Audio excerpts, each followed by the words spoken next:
noite. Meu nome é Silvia Magalhães, da Universidade Federal do Ceará.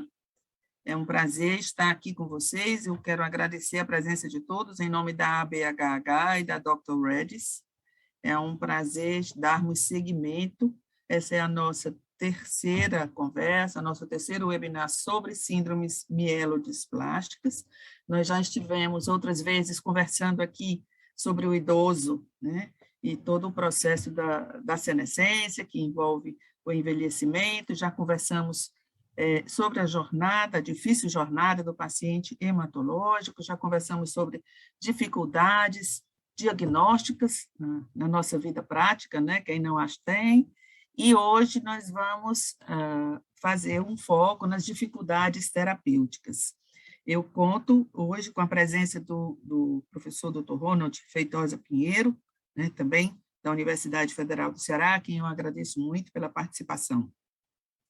Então, na verdade, hoje, nesse terceiro encontro nosso, chegou a hora da gente juntar tudo isso, juntar todo esse conteúdo que nós conversamos aqui, e a nossa ênfase hoje é sobre dificuldade de tratamento na vida prática, né? E nós achamos que seria muito interessante se nós conversássemos o difícil acesso à medicação, né, comparando o nosso serviço público com o serviço privado, que nós sabemos que são duas realidades bem distintas. Então, isso é uma coisa que que a gente sempre se preocupa, essa história do envelhecimento populacional, a gente tem que estar pronto para essa nova realidade, né? Isso é um desafio para nós, hematologistas, o envelhecimento populacional brasileiro, né? Então, novas realidades, novas demandas de saúde pública e, sobretudo, de doenças hematológicas, essas doenças hematológicas, como a síndrome mielodisplásica, que acomete principalmente os indivíduos idosos. Nós conversamos sobre a difícil jornada do paciente, conversamos sobre os vários aspectos que tornam essa jornada difícil, desde limitações de locomoção, dificuldades financeiras, sobretudo no serviço público, as várias comorbidades associadas nessa faixa etária, dependência física, dependência emocional. Então, nós conversamos sobre toda essa dificuldade, né, do acesso do paciente, lembrando que tem ainda aqueles pacientes que não têm acesso ao serviço público, ou se tem acesso ao serviço público, ele não chega à unidade de atenção terciária, não chega ao serviço de hematologia, né? E um outro fator que se acrescenta a essa dificuldade de jornada é exatamente a anemia, né? Então, a anemia traz para nós uma série de agravantes, né? Seja de prejuízo de função cognitiva, capacidade funcional, número de hospitalização, duração de hospitalização, qualidade de vida, né? E além de ser um fator de morbimortalidade importante. Então, esse é para vocês observarem o aumento importante na prevalência da anemia no indivíduo idoso, né, aumentando de forma importante aí a partir dos 70 anos, que é mais frequente nos homens e mais frequente, quando se estudam as populações, mais frequente nos indivíduos institucionalizados do que naqueles domiciliares. Então, falando sobre o envelhecimento, né, eu convido vocês a ver esse trabalho publicado muito recentemente na Nature sobre a importância do dano no DNA nesse processo de envelhecimento, né, e de todas essas disfunções e as doenças relacionadas a esse processo do envelhecimento. Então, é muito interessante, vocês vejam ao centro a representação esquemática do dano ao DNA, com várias consequências moleculares aqui acima, inclusive instabilidade genômica, e aqui abaixo várias consequências celulares, né?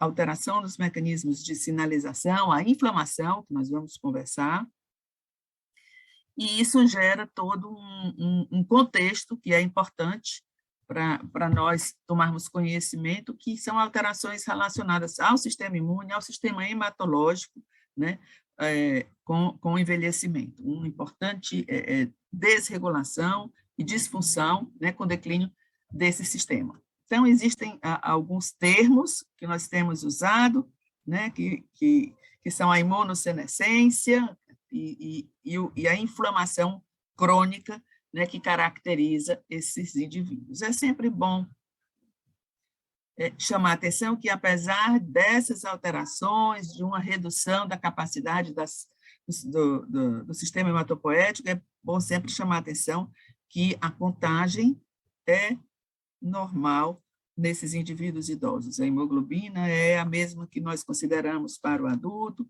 os valores para as citopenias são os mesmos para o idoso, os mesmos que nós consideramos para os indivíduos mais jovens. Então, mas nós sabemos que existe uma série de alterações relacionadas ao envelhecimento, alterações de imunidade inata e adquirida, e isso gera uma série de condições, né, como aumento de suscetibilidade à infecção, a redução de eficiência de vacinas e, claro, as doenças oncohematológicas que são mais prevalentes nesses indivíduos. E eu também convido vocês a olhar, dar uma lida nesse artigo, eu achei assim, um artigo muito, muito interessante, que é sobre possíveis formas de reverter esse relógio biológico, através de uma série de modificações, não só de estilo de vida, mas até intervenções farmacológicas, então, atividade física, restrição calórica, nutrição, e até intervenções farmacológicas, o que é que nós podemos fazer na tentativa de, se não reverter, né, evitar a progressão dessas alterações relacionadas à idade. Então, uma das características do indivíduo idoso é um estado de inflamação crônica, inflamação de baixo grau crônico, isso é devido a alterações do sistema hematopoético, a diminuição de produção de hemácias e linfócitos, aumento do desvio para a produção mieloide e a produção, né, de citocinas inflamatórias. E aí se junta o termo inflamação com o termo envelhecimento, e no inglês, hoje são muitos os artigos que focam no inflammaging e relacionam esse estado de inflamação do idoso com uma série de doenças, né? Então, aqui, no quadro, nós temos relacionado a anemia da doença crônica, por conta desse estado inflamatório, né, aumenta a produção de hepcidina e uma hematopoese com restrição de ferro. O estado pró-inflamatório, sobretudo com o envelhecimento, maior tecido adiposo na medula óssea, maior produção dessas citocinas inflamatórias, o desvio para a produção mieloide e a hematopoese clonal, muito importante, que a gente também discute, e tem muito a ver com a evolução do idoso para a síndrome mielodisplásica, aquilo que a gente chama de CHIP, que é a hematopoese clonal de significado indeterminado. Então, assim como a gente viu que a anemia no idoso é mais frequente no homem do que na mulher, eu agora quero mostrar a vocês a curva da hematopoese clonal. Então, a mutação, existe uma frequência aumentada de mutações somáticas à medida que o indivíduo envelhece. Então, alguns genes são mais frequentemente observados, e vocês vejam aqui acima, a partir dos 60 anos, um percentual crescente de indivíduos que não têm qualquer doença hematológica apresentam uma hematopoese clonal. Essa hematopoese clonal acaba levando, como nós vamos ver, um risco maior de doenças oncohematológicas, de doenças cardiovasculares e, na verdade, um aumento de mortalidade de uma forma geral. Vocês vejam aqui o aumento da prevalência em vermelho dos indivíduos com anemia, à medida que o indivíduo envelhece, e aqui a hematopoese clonal, né? E o que isso significa do ponto de vista prático para nós? Como é que nós podemos juntar tudo isso? As alterações da imunossenescência, a inflamação crônica, o envelhecimento do sistema hematopoético, a hematopoese clonal do idoso. Como é que nós podemos juntar tudo isso? até chegar na SMD. Então, vocês vejam aqui a representação esquemática de uma célula hematopoética normal, né? Esse é um indivíduo idoso que tem uma mutação somática, ele tem uma hematopoese clonal, né?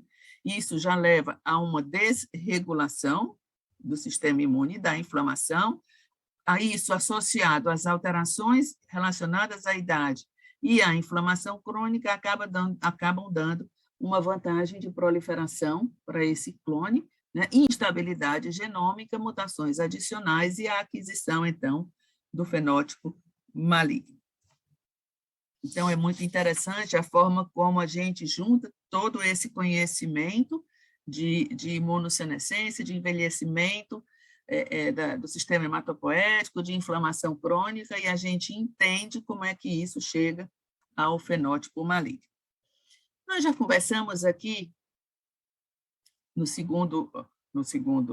nosso segundo webinar sobre dificuldades diagnósticas, né? Todos nós temos dificuldades diagnósticas, em especial aqueles pacientes que não têm nem sideroblastos em anel, nem excesso de blastos. Então, muitas vezes são pacientes que são difíceis, e eu gosto de dizer que quando o paciente é um caso difícil para uma pessoa em geral, é difícil para todo mundo. Então, nós precisamos, para o diagnóstico, pelo menos uma citopenia. Essa citopenia nós consideramos o valor padrão, como eu disse a vocês, o idoso não tem desconto, né? Nós usamos os mesmos valores, 12 de hemoglobina para as mulheres, 13 para os homens. Quando o nosso paciente chega com uma ou mais citopenias e até displasia em uma ou mais linhagens, o diagnóstico pode ser bastante difícil, não só um diagnóstico diferencial, que a gente precisa fazer com outras doenças hematológicas, ou outras doenças oncohematológicas, mas uma série de condições que gostam de cursar também com citopenia e displasia. Então, nós fazemos no serviço, nós temos um protocolo bem estabelecido de exclusão para todas essas, desejam incluir uma série de condições metabólicas, hormonais, infecciosas, tudo isso precisa ser excluído. E a gente usa, né, hoje, esses critérios, além de uma citopenia, que é absolutamente necessário para o diagnóstico, a alteração displástica em pelo menos 10% de uma linhagem celular, os sideroblastos maior ou igual a 15%, isso até 2016, a partir da classificação de 2016, o paciente pode ter maior ou igual a 5%, desde que ele tenha a mutação SF3B1, foi a primeira vez que um dado de genética molecular foi incluído na classificação. Contagem de blastos, né, maior ou igual a 5%, e a detecção de uma alteração citogenética recorrente, que a gente sabe que está presente aí mais ou menos em 40%, 50% dos nossos pacientes.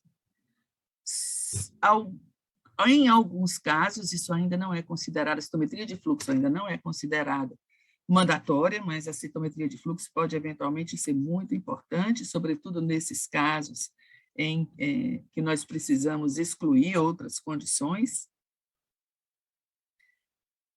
E, mais recentemente, o sequenciamento, né, o NGS. Nós conversamos muito sobre o sequenciamento agora no EMO, quando é que a gente deve solicitar. E o sequenciamento, em termos de diagnóstico, ele é exatamente para aqueles casos, quando nós suspeitamos de SMD, mas não temos como provar. Não tem alterações, ou não tem alterações morfológicas muito significativas, ou não tem um cariótipo com alteração recorrente. A gente acha que é SMD, mas não tem ainda como provar. Então, para esses casos, está indicada o sequenciamento, né, o NGS, para o diagnóstico da SMD. Nós conversamos no EMO bastante sobre esses testes moleculares para o diagnóstico, quando é que a gente deve solicitar, qual é um painel mínimo que a gente pode utilizar para o diagnóstico e, sobretudo, como interpretar esses testes. É muito importante que a gente saiba que essas informações sempre devem estar, né, associadas às nossas alterações morfológicas e à nossa citogenética, Em nenhum momento existe a proposta de que isso substitua a morfologia ou citogenética de jeito nenhum. Então, muito mais frequentemente, o nosso painel serve para a gente descartar. Ele tem um excelente poder preditivo negativo. Então, esse foi o trabalho que nós discutimos muito no EMO, sobre qual era o significado clínico da presença de uma mutação quando a gente tem esses pacientes com citopenia inexplicável, que a gente não consegue fechar esse diagnóstico. Então, tanto o número de mutações somáticas que esse paciente apresenta, como o tamanho desse clone que a gente mede, como a frequência de alelo variante, né? Tudo isso é importante e fala a favor de uma neoplasia mieloide, sobretudo quando eu tenho 2 ou mais mutações, sobretudo quando eu tenho um valor, um VAF, uma frequência de alelo variante maior do que 10%.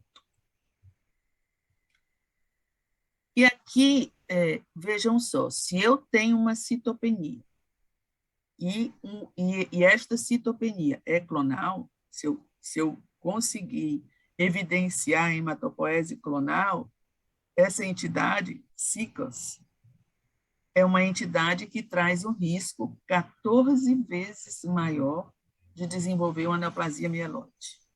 Então, esse é um paciente de muito alto risco, né?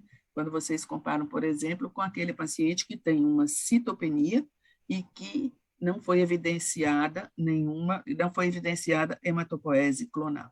Então, esse é um paciente de muito alto risco que deve ser seguido com bastante cuidado. E aí, falando sobre esse risco, esse é um trabalho bem recente que fala exatamente sobre as citopenias nessa população de idosos e qual é o risco desse paciente desenvolver uma neoplasia hematológica. Então, vocês observem aqui na primeira linha, A e B, eu comparo qual é o risco de um paciente com anemia, né, desenvolver uma neoplasia hematológica. Vocês vejam, comparem aqui menor de 60 anos com maior ou igual a 60 anos, bem superior no indivíduo idoso. Olhem, a trombocitopenia igualmente, nos indivíduos com idade superior a 60 anos, um risco significativamente maior de desenvolver uma neoplasia hematológica. Desculpa. E, curiosamente, eu não observo essa diferença significativa com a neutropenia. Ela é observada na anemia, na plaquetopenia e, claro, se o paciente tem mais de uma citopenia, sempre com uma diferença bem significativa entre o indivíduo menor do que 60 e os indivíduos com maiores de 60 anos. Então, uma vez que a gente passa por essa dificuldade de diagnóstico, a gente entra na dificuldade da estratificação de risco, e esse painel de fatores preditivos é cada vez maior, né, cada vez mais variado, que a gente usava, ou a gente usa como padrão ouro o IPSS-R. Então, o IPSS-R inclui variáveis biológicas, variáveis da doença, intensidade das citopenias, percentual de blastos, alterações citogenéticas, mas, cada vez mais, outros fatores também têm impacto no prognóstico da doença, né? Começa que se o doente é refratário à terapia de primeira linha, isso já é um grande problema, isso já é um fator de mau prognóstico. Se ele tem dependência transfusional, isso também é um fator de mau prognóstico. Vários fatores que se relacionam ao indivíduo, né? Importantíssimo, sobretudo nos pacientes de mais alto risco, quando a primeira linha de tratamento deve ser o transplante de medula óssea. E mais recentemente, os dados moleculares. Então, nós já tivemos apresentados os dados do IPSS-M, o IPSS molecular, foi apresentado agora em setembro no evento da MDS Foundation. Então, ele está chegando, deve ser publicado, acho que nos próximos meses. Ele vai considerar a genética molecular e, ao invés dos 5 subtipos do IPSS-R que nós temos atualmente, nós vamos ter 6 subtipos. Então, essa é uma realidade que realmente chegou, é a nossa realidade hoje, o uso do sequenciamento da genética molecular para o estabelecimento do prognóstico e, claro, da decisão terapêutica. Dificuldades terapêuticas. Nossa, né? Então, assim, o paciente que é... Nós hoje sabemos que o paciente de baixo risco, a primeira linha é a eritropoetina, né? O paciente de mais alto risco, idealmente, ele segue para transplante de medula óssea. Mas nós temos muita coisa a discutir aqui, mas sobretudo no que diz respeito ao paciente que não responde ou que pede a resposta à terapia de primeira linha, e aquele paciente que não tem indicação para o transplante de medula óssea. Um trabalho muito recente, um trabalho de revisão, eu achei interessante porque eu digo, é bem isso, ele diz assim, SMD, a nova década. Então, nós estamos mesmo vivendo uma nova década.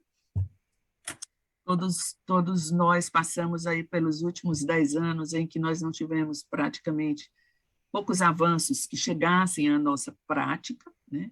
E agora, mais recentemente, uma série de novas drogas estão chegando, tem muitas drogas novas em fase 2, em fase 3, e isso tem sido muito revisado, né? Eu aí apresento a vocês 2 revisões do que é que está chegando agora para nós. Então, parece mesmo que, com todo esse novo conhecimento que veio com a genética molecular, isso finalmente está chegando à nossa prática clínica. Então, a gente achou que era interessante, porque eu trabalho no serviço público, enfrento muitas dificuldades, com certeza mais dificuldades do que os colegas que trabalham no privado. Então, nós achamos que era interessante que nós discutíssemos essas dificuldades e fizéssemos essa discussão entre o serviço público e o serviço privado. Eu convidei, agradeço muito a presença do professor Ronald, o Ronald vai discutir comigo, então, nós trouxemos aqui três situações, mas eu quero convidá-los a participar através do chat, vocês podem participar através do chat e nós vamos discutir tudo isso, né? O chat já está aí à disposição de vocês. Doutor Ronald, boa noite. Boa noite, professora Silvia. Vamos lá. Seus desafios são grandes. Vamos lá. Vamos lá. Então, eu começo com uma situação de um paciente de baixo risco, né, que é uma situação frequente, comum. Essa paciente do sexo feminino de 68 anos, encaminhada para investigação de uma anemia macrocítica sintomática. E quando eu falo que ela é sintomática, eu já pressuponho que é uma paciente que precisa de tratamento e para que a gente não pode, nesse caso, só observar.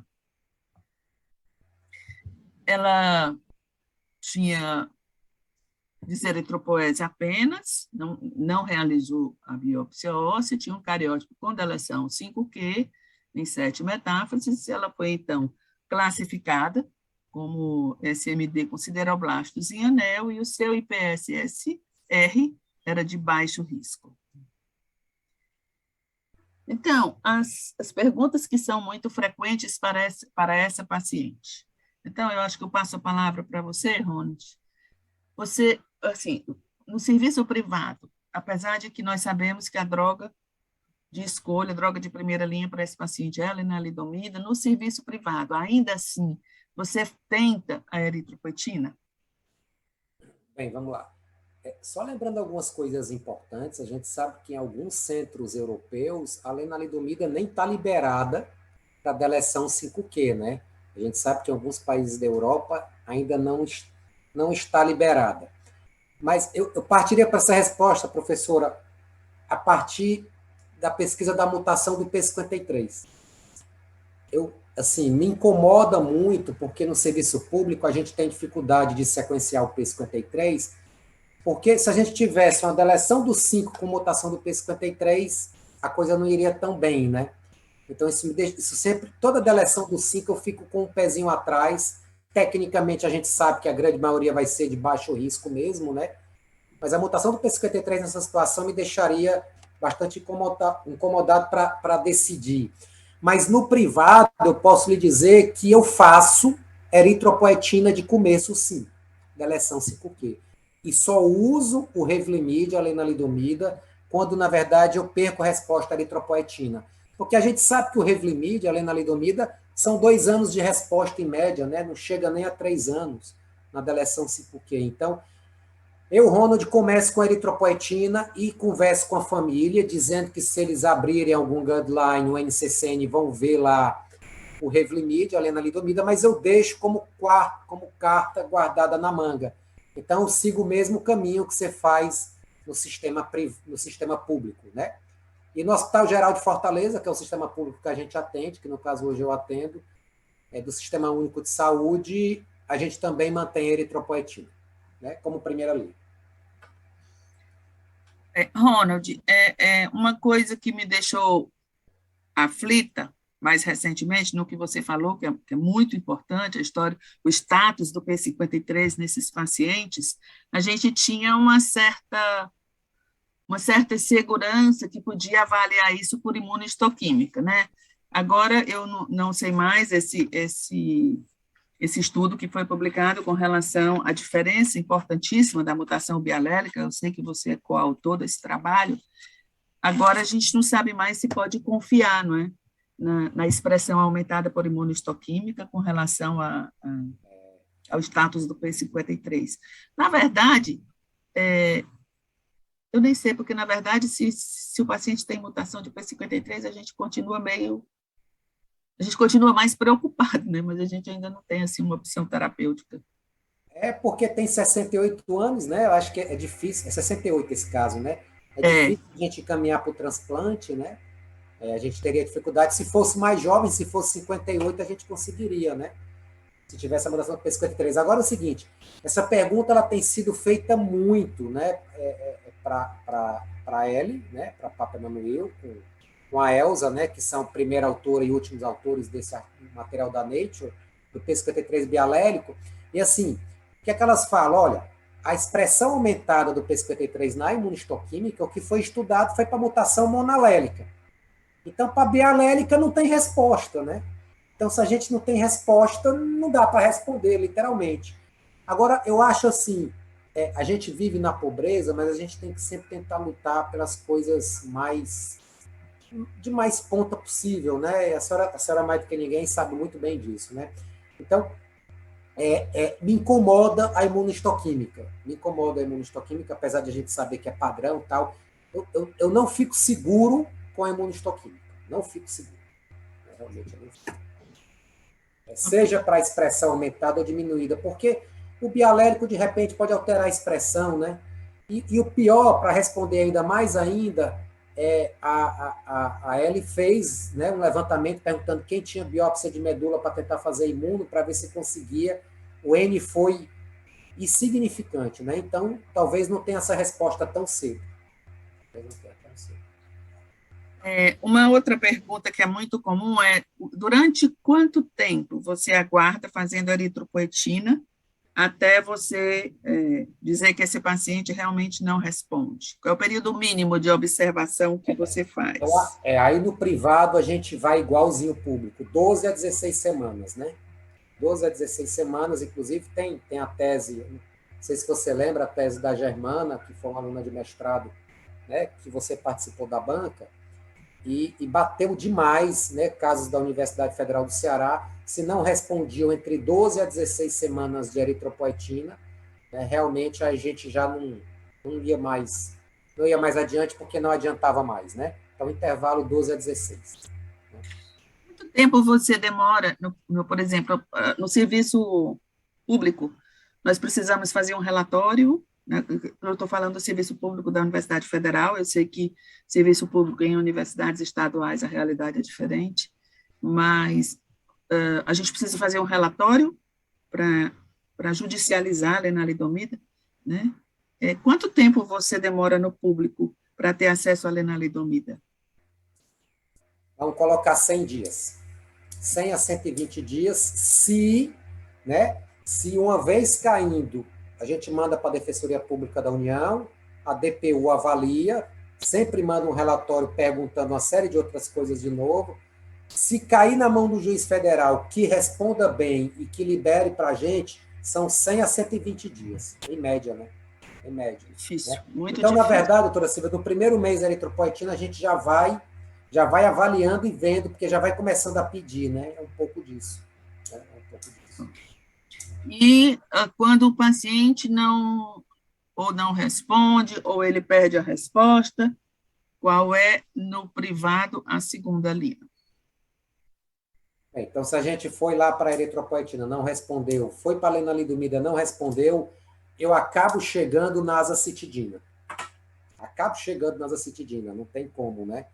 Mas deixando a asa por último, porque a gente sabe que deleção 5Q responde à eritropoetina, a gente sabe que deleção 5Q responde à lenalidomida, né? E existem alguns casos que podem responder à azacitidina, né? Então, em sendo anemia, como se apresentou aí, que é uma anemia, né, de um paciente realmente sintomático, a gente tenta a azacitidina também, né? E aí eu tento por 4 a 6 ciclos, né? Que é o padrão que a gente já conhece, né, da azacitidina de uma maneira geral.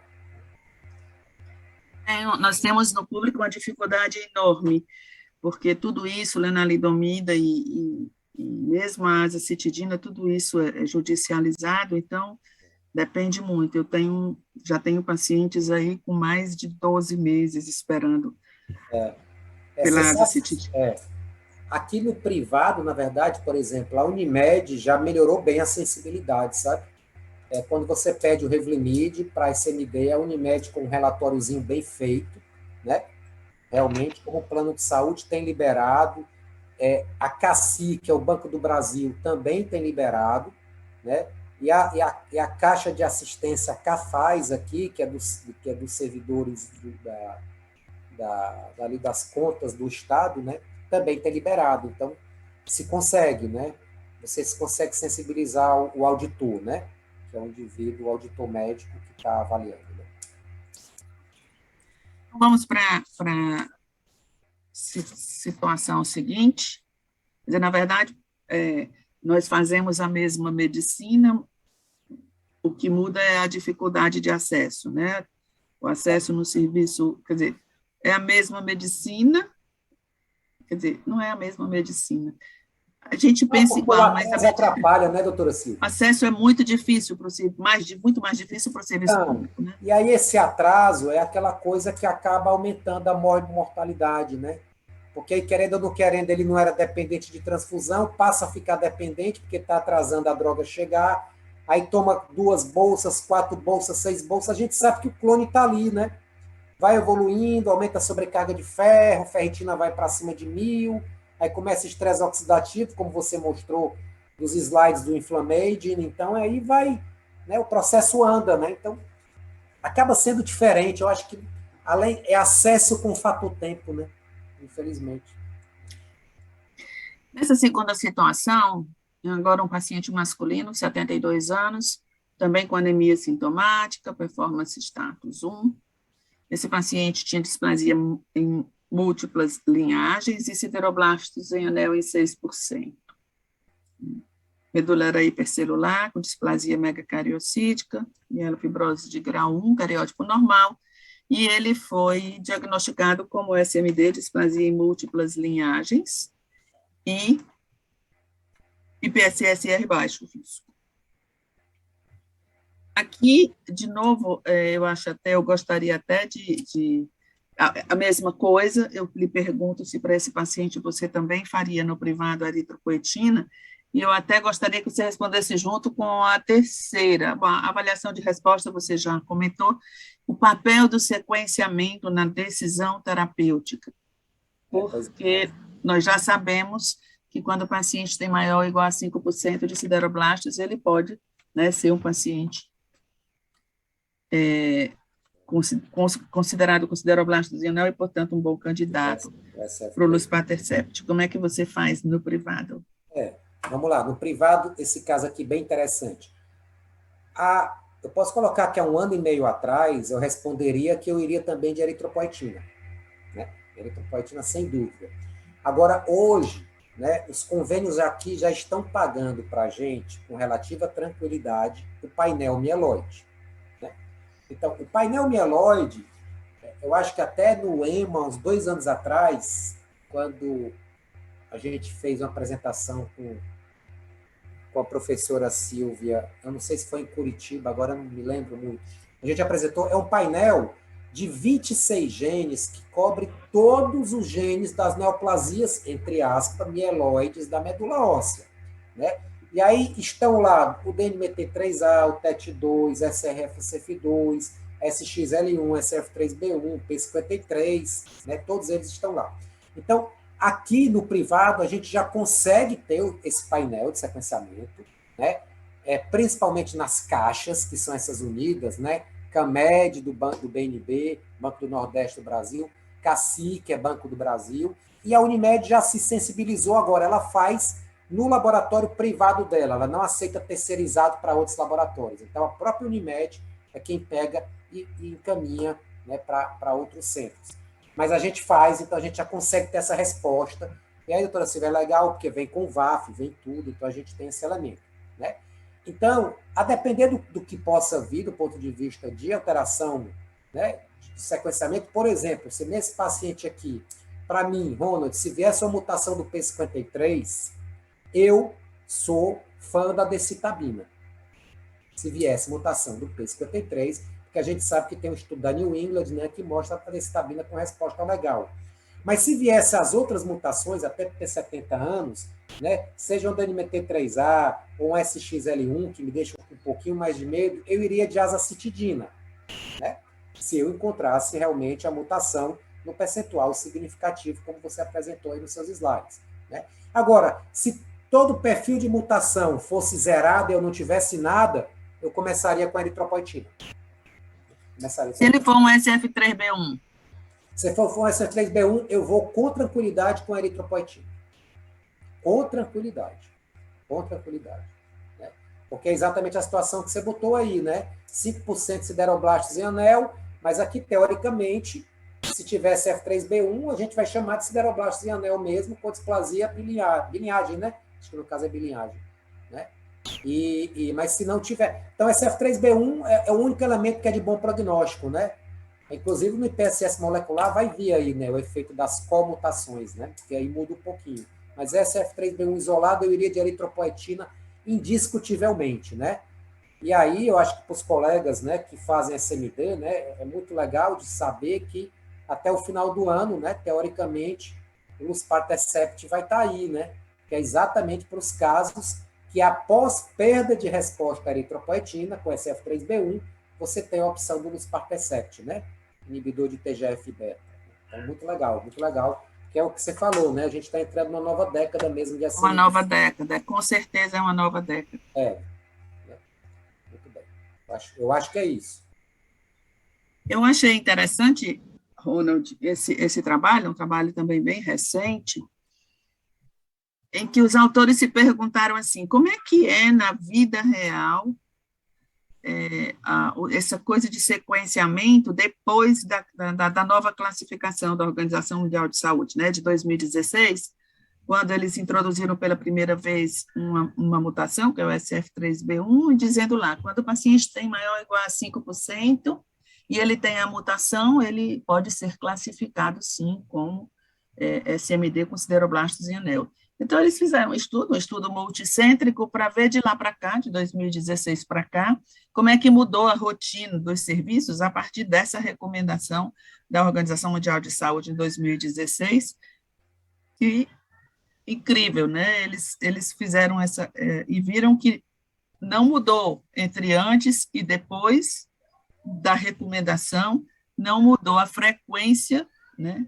Porque as pessoas... Não aumentou a frequência de sideroblastos em anel e a frequência de mutação, mesmo depois dessa recomendação da Organização Mundial de Saúde. Então, acho que isso aí demora um pouco para ser incorporado, né? Ou, na verdade, a gente, de repente, o nosso ferro medular funciona, né? Porque me incomoda muito, né, quando a gente vai ler as lâminas, quando o ferro está ruim, né? O ferro medular dá problema, né?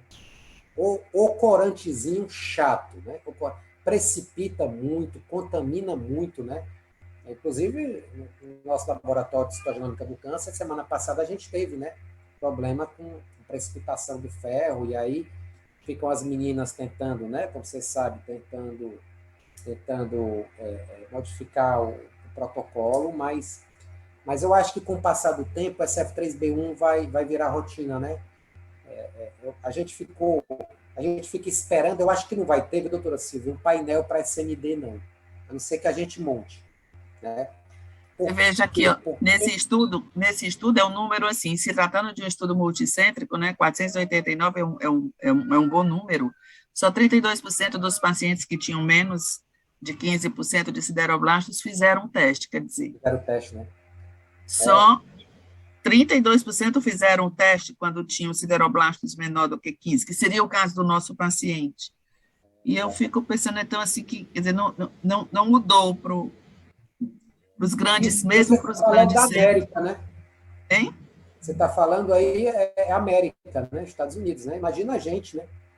Exatamente, quer dizer... Acho que a gente vai para 95% esse número. Muito bem. Então, agora, uma última situação, eu queria deixar algum tempo para a gente conversar com as pessoas, através do chat. Essa é uma paciente do sexo feminino, de 56 anos, que já vinha, olha aí a história da dificuldade da jornada do paciente de ter acesso ao serviço especializado.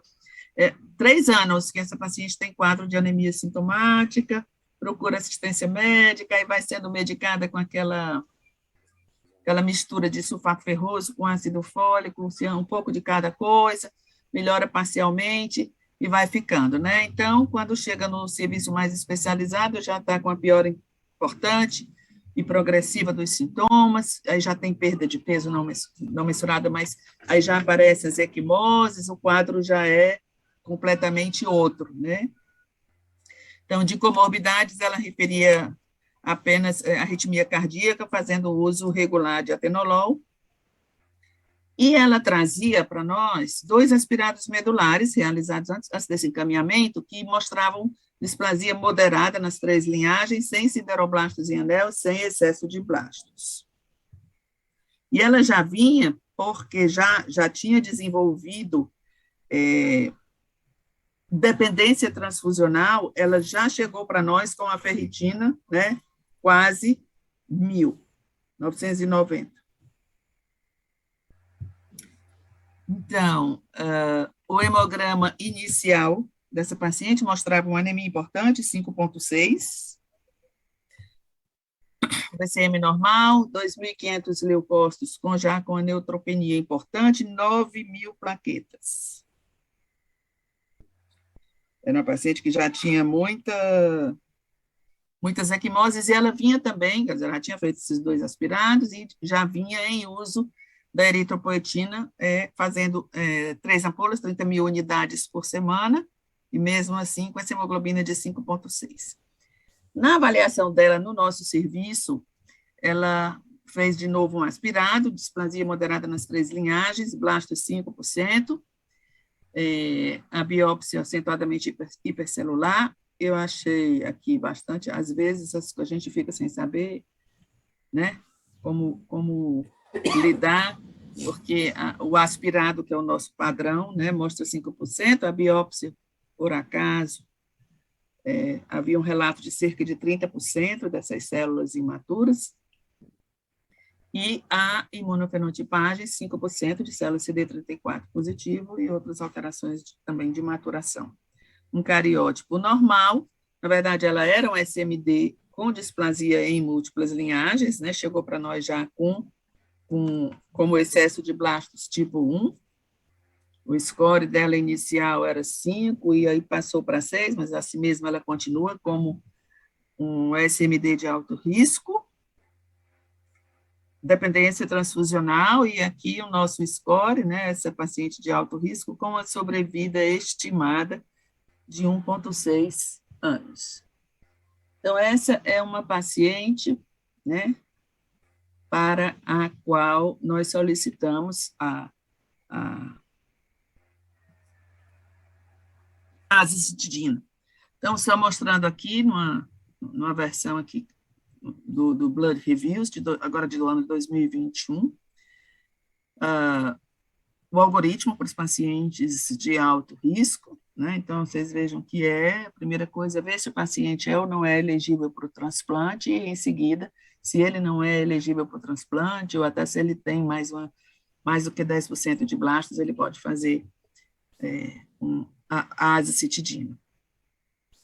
Então, foi o que nós fizemos, um relatório médico, né, para solicitação da azacitidina, e, ao mesmo tempo, nós fizemos um encaminhamento de avaliação para o transplante, mas ela fez uma avaliação extensa, multidisciplinar, mas veio um relatório contraindicando por conta de alterações pulmonares, ela tinha um distúrbio obstrutivo, né, hipertensão pulmonar, e isso contraindicou o transplante. Então, essa é uma paciente que está há mais de 12 meses. É a mãe daquela garota de sexta-feira? Sim. Que estava na sua sala? Sim. Ela atualmente está com esse quadro. Ela tem 3,8 de hemoglobina, continua com 5.000 plaquetas. Assim, clinicamente ela só piora, né? Ela não vem mais à consulta, é sempre a filha que vem trazendo, porque ela já se sente tão fraca que ela não consegue mais vir. E aí é aquele caso que eu já preenchi pelo menos uns quatro relatórios, umas 4 sequências de perguntas, e eu estou achando que já eu não vou mais precisar dessa droga, né? Infelizmente. Então, essa é a minha realidade no serviço privado, no serviço público. Aí eu passo a palavra para você, o que é que você conseguiria fazer por essa paciente de diferente no serviço privado? Tem algumas coisas aí importantes, né, do ponto de vista do quadro clínico dela. É estranho porque com uma senhora de 56 anos teria uma hipertensão pulmonar. A gente já viu alterações cardíacas e pulmonares muito significativas em pacientes com anemia severa. Eu não sei se essa hipertensão pulmonar por si só, né, não pode ser associada à anemia. Eu acho que também, assim, lógico, a gente sempre vai querer o transplante para uma paciente jovem como essa, né? Hoje a hipertensão pulmonar é uma doença que com o próprio Viagra, né, a gente sabe que há fenômenos de vasodilatação, então a hipertensão pulmonar tem sido muito bem tratada com o Viagra, por exemplo, com boas respostas. Então, eu acho que eu aprofundaria um pouquinho essa avaliação pulmonar dela, né?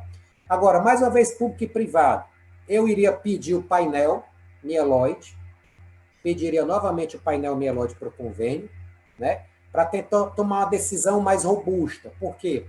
Porque se, mais uma vez, tiver P53 ou tiver, né, alteração do FLT3 ou até do NLL, eu iria de decitabina. Eu iria de decitabina mesmo para ela. Se eu tivesse essas mutações. Se eu não tivesse essas mutações, eu iria de azacitidina, né? Então, eu amarraria muito em 3 mutações, FLT3, MLL e a P53, que vão ser as 3 mutações padrão ouro do IPSS molecular, né? Vão ser as 3 que vão ficar muito claras. Se você não puder fazer nada, faça pelo menos essas 3, né? Então, P53, FLT3, que é o mesmo da LMA, né? E o tem MLL. terapia. Tem terapia também, né? Alvo, né? Mas, na verdade, a decitabina para ele como uma ponte para transplante, né? E a gente mutação? Sabe, né? E a gente sabe, né, professora, está chegando aí o estudo M15594, né? Que o nosso centro vai estar participando.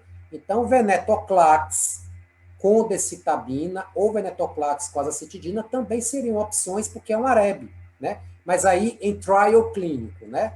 Em estudo clínico, né? A gente não pode ficar falando, né, sem ser estudo clínico. É off-label, né? Off-label, né? Exatamente. É ensaio clínico. Você falou em 3 mutações, Ronald, você falou em P53. P53 bialélica, a FLT3 em tandem, a ITD, e a MLL. Essas 3, elas são gold standard de prognóstico do novo IPSS molecular, né? Vão ser as 3, né? Pois é, considerando que, com exceção do P53, as outras duas são a frequência bem baixa, né? Bem baixa, bem baixa. Menos de 5%. Menos de 5% para o FLT3, o MLL eu acho que fica na casa de 4%. O P53 vai ficar 15%, né, no máximo. Né? Mas se elas estiverem presentes, elas são as preditoras muito fortes de transformação em LMA, né? Então, mas eu não sei nem se essa pobre aqui vai dar tempo de transformar em LMA, né, professor? Porque com esse padrão de hemoglobina, né, infelizmente, ela realmente, eu não sei se ela vai bem, né? Eu acho que vai ser bem difícil, até porque está demorando demais, né? É um ano já de judicialização. Olha, na verdade... Deve ter caído na mão de um juiz que mandou para o Tribunal Regional de Brasília, né? Desculpa, Regional Federal de Recife. Recife, isso, exato. Tem o TRF lá, né? Tem o TRF lá. Na verdade, já são 12, já são 16 meses que a gente espera, né? Já coloquei assim, são pessoas assim muito humildes, não são pessoas assim com muita... E eu nossa, eu já tentei bastante, já botei o serviço social junto para... Então, é uma situação muito, muito difícil. Mas eu acho que você poderia tentar botar no M15594 da ABV, né? Pois é, mas eu espero que dê tempo. Pois é, também tem isso. Eu espero que dê tempo. Nós não temos ainda aqui... Deixa eu ver. Me diga uma coisa, Ronald. Bom, eu acho que isso é o que nós tínhamos. Se eu perguntasse a você qual é a droga que está lhe entusiasmando mais para a associação com a azacitidina? Vamos lá, né? O que é que a gente tem esperado? A gente sabe, eu acho que todo mundo já sabe, né, que para a leucemia mieloide aguda, há novidade, uma novidade bastante significativa, que é o inibidor de BCL2, né, o venetoclax, com azacitidina, que está prolongando a sobrevida das LMAs. Né? E aí a gente sabe que tem LMA com 22% de blastos, 23% de blastos, 25% de blastos, que até 10 anos atrás a gente chamava de AREBT, né? A gente chamava de AREBT. Então, as AREBs, por si só, têm muito BCL2, e conforme a gente vai saindo da AREB1 para AREB2, o BCL2 vai aumentando, aumentando, aumentando. Então, eu estou com expectativa muito grande de que a gente possa, sim, ter, no futuro breve, a associação de azacitidina com venetoclax para as AREBs, né? E a experiência tem sido bastante razoável, porque existe aqueles casos, heterossível, que você conta e dá 18, 19% de blastos. Aí você conta de novo, dá 24% de blastos. Bem, aí na média vai dar 20%, é praticamente um AREB2, né? Então, eu acho que a expectativa é bem legal nesse sentido, né? Que a gente tenha essa associação e no futuro próximo, eu acho, né? A minha esperança é que a gente vai associar 3, 4 drogas. Né? Eu costumo falar muito, por que com o linfoma de Hodgkin eu curo com A, B, V, D? 4 drogas. Né? Por que nas LMAs e nas SMDs eu não vou curar com 3 ou 4 drogas? Essa é a minha expectativa. Né? E eu acho que a gente vai ter, sim, coisa nova, né? Sem dúvida nenhuma. Né? A gente também vai ter já o CPX 351, né? Que é aquele... É o Down-Aracê numa dispersão coloidal, né? Publicação do Lancet na Hematology. Né? Então, a gente também sabe que as LMAs que são evoluídas de SMD respondem bem, né? A essa também nova opção. Né? Então, a gente espera que chegue no Brasil o mais rápido possível, né? Para que a gente tenha novas possibilidades terapêuticas. Né? Porque eu acho que muitos colegas deixam de tratar esse MD-LMA por poucas opções, né? Poucas opções que tem. E é muito carregado, é muito sofrido, né? Emocionalmente, a gente tem muita comorbidade para tratar, né? Acho que a senhora sabe, o ambulatório é muito pesado, né? Aí a gente tem que fazer o remédio da hipertensão, a gente tem que fazer o remédio da diabetes, tem que fazer o remédio, né?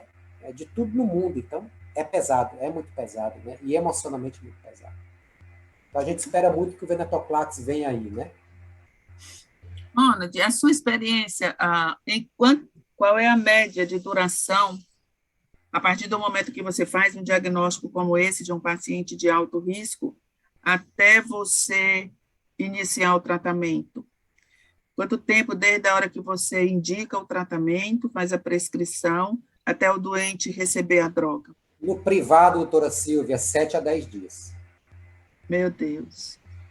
Que diferença, né? 7 a 10 dias. Não passa disso. 10 dias já é muita coisa.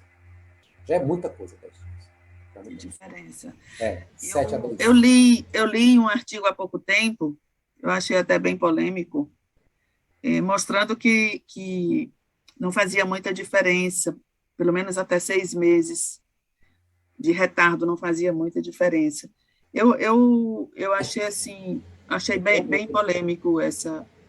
Se for no AREB1 com 5% de blasts, eu fico até calado, né? Porque se tiver sem citopenia significativa, tal, mas com hemoglobina como essa aí, não tem ponto de correr. Essa paciente, eu acho que ela está viva por milagre. Aí realmente... Dependência transfusional, né? Condições muito difíceis. Agora, eu não sei se essa hipertensão pulmonar dela não passa por alterações cardíacas, porque teve a tese do Cláudio Castro, que a gente publicou em 2012, né, no International Journal of Rheumatology, que é uma revista muito boa, acho que o fator de impacto 7 ou 8, que a gente mostrou que a anemia por si só aumenta muito a pressão diastólica final do ventrículo esquerdo, que aumenta do átrio esquerdo e que acaba levando para a pulmonar. Agora, a gente não avaliou a pressão da pulmonar, né? Então, às vezes, a pressão da pulmonar é a anemia severa, né? Que está ali por trás daquele fenômeno, né? Então, assim, eu realmente gostaria muito de ver esse VF1 aí, que foi avaliado da função pulmonar dela, com hemoglobina de 8. As custas de transfusão, para ver se realmente ela tem tamanha dificuldade pulmonar, né? Porque a hipertensão pulmonar, quais são as causas que a gente sabe, na verdade, né? Ou o paciente que teve um tromboembolismo, né? Que ela, teoricamente, do histórico, eu não sei se ela vai ter alguma coisa, né? Ou alguma malformação congênita, que ela não deve ter, né? Então, assim, eu fiquei meio incomodado com essa hipertensão pulmonar, sabe? Fiquei mesmo. Eu revisei bem, assim, essa avaliação, ela foi até bem avaliada. Foi, né? Fez espirometria, fez bastante coisa. Bom, essa é para você ver a realidade, né? Essa é a triste realidade. Nós estamos aí há 16 meses esperando a droga e você no serviço No privado com 7 a 10 dias, ela já estaria começando a azacitidina ou decitabina. Indiscutível. Muito bem. Nós estamos, já são 8 horas, nós estamos no final da nossa... Deixa eu ver aqui se ninguém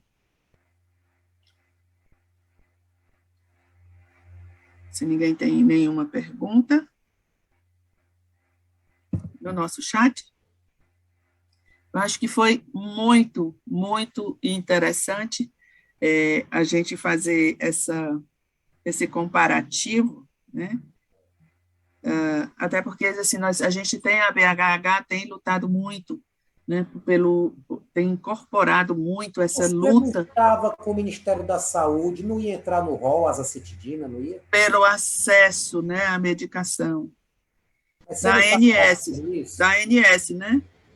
Pois é, mas não estava, você não participou da reunião? Atualiza a gente aí, porque eu estava esperando isso no público. Não, mas isso daí não tem nada ainda público, não.